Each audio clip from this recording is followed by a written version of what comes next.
Welcome to RBC's Markets in Motion podcast, recorded March 25th, 2024. I'm Lori Calvasina, head of U.S. Equity Strategy at RBC Capital Markets.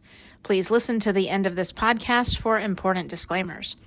Two big things you need to know today. First, our work on the Russell 2000 relative to the S&P 600, sparked by small cap PM concerns about low quality, adds to our belief that the U.S. came close to recession in 2022. Second, CFTC buyside positioning in U.S. equity futures rebounded last week ahead of the Fed, highlighting increased risk of a melt-up in the broader U.S. equity market. If you'd like to hear more, here's another 5 minutes. Now let's jump into the details. We'll start with takeaway number one. Our work on the Russell 2000 relative to the S&P 600 adds to our belief that the U.S. came close to recession in 2022. We had the pleasure of meeting with a number of small-cap focused investors last week who are interested in exploring how the S&P 600, generally thought of as a higher quality small-cap benchmark, compares to the Russell 2000, the index family that most small-cap active managers benchmark to, particularly in regards to non-earners. The percent of companies with negative earnings is near the high end of its range for the Russell 2000, around 39%, but is well below prior peaks for the S&P 600, 16% currently versus 27% at past highs. In the Russell 2000, healthcare and tech are heavily skewed towards negative earners. These investors we spoke with were also preoccupied with whether a fierce low-quality rally might be coming to small cap.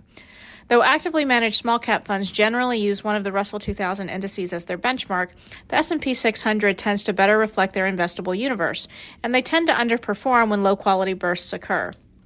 We've pointed out that Russell 2000 has seen a few mini bursts of leadership versus the S&P 6 since May of 2022, but these have been pretty mild in terms of magnitude when compared to those seen in late 2002 through early 2004 and in late 2019 through the end of 2020. We don't rule out another burst of low-quality leadership within small cap, i.e. Russell 2000 leadership relative to the 600, but we do think small cap investors should keep a few things in mind. First, though it's occurred in fits and starts and has been mild in terms of magnitude, the Russell 2000 has technically beaten the S&P 600 since May of 2022.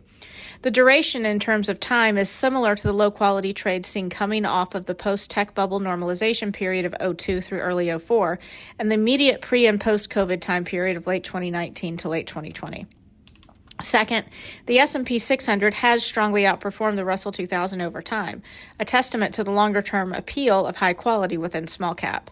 And third, the valuation profiles of the 2000 and 600 are actually pretty similar, at least among the profitable companies.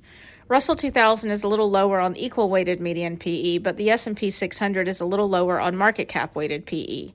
A case can be made for either index on valuation. Over the years, we've come to believe that small caps have important lessons for all U.S. equity investors, whether they can buy them or not, and this exercise was no different. On the broader market debate, two beta points stand out. First, low-quality leadership within small cap tends to be seen coming out of recessions and other crises and has been seen since 2022.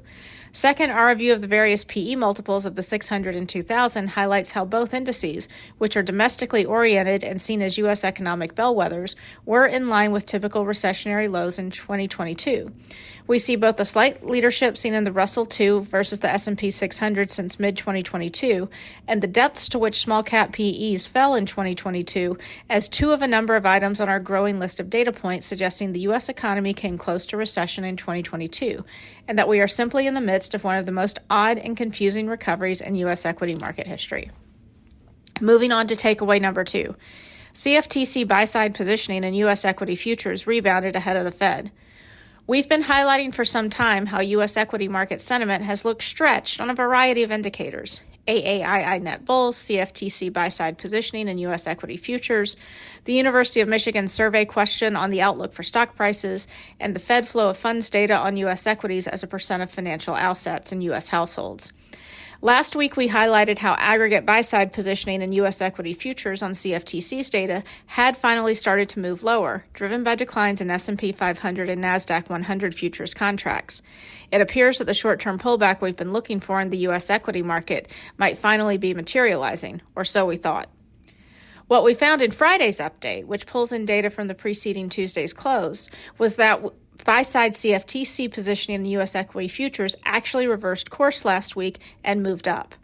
Both S&P 500 and NASDAQ 100 positioning pop, though only the former recaptured and surpassed previous highs. Meanwhile, the resilience we'd been seeing in Russell 2000 futures positioning fell by the wayside. What does all this mean for the direction of the U.S. equity market from here? It's tough to say. We continue to see sentiment as stretched and think a U.S. equity pullback is overdue. But the risks of a melt-up, particularly given the dovish Fed meeting and rapid increases to 2024 GDP underway, have admittedly grown. We're keeping a close eye on the AAII dataset, where net bullishness has been roughly 1 standard deviation above its long-term average, but not 2, and that 2 standard deviation mark can occasionally mark the top. We are starting to worry that we'll get there before this rally takes a breather.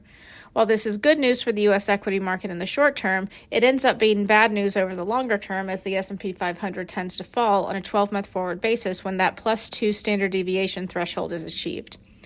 That's all for now. Thanks for listening, and be sure to reach out to your RBC representative with any questions. This content is based on information available at the time it was recorded and is for informational purposes only. It is not an offer to buy or sell or a solicitation, and no recommendations are implied. It is outside the scope of this communication to consider whether it is suitable for you and your financial objectives.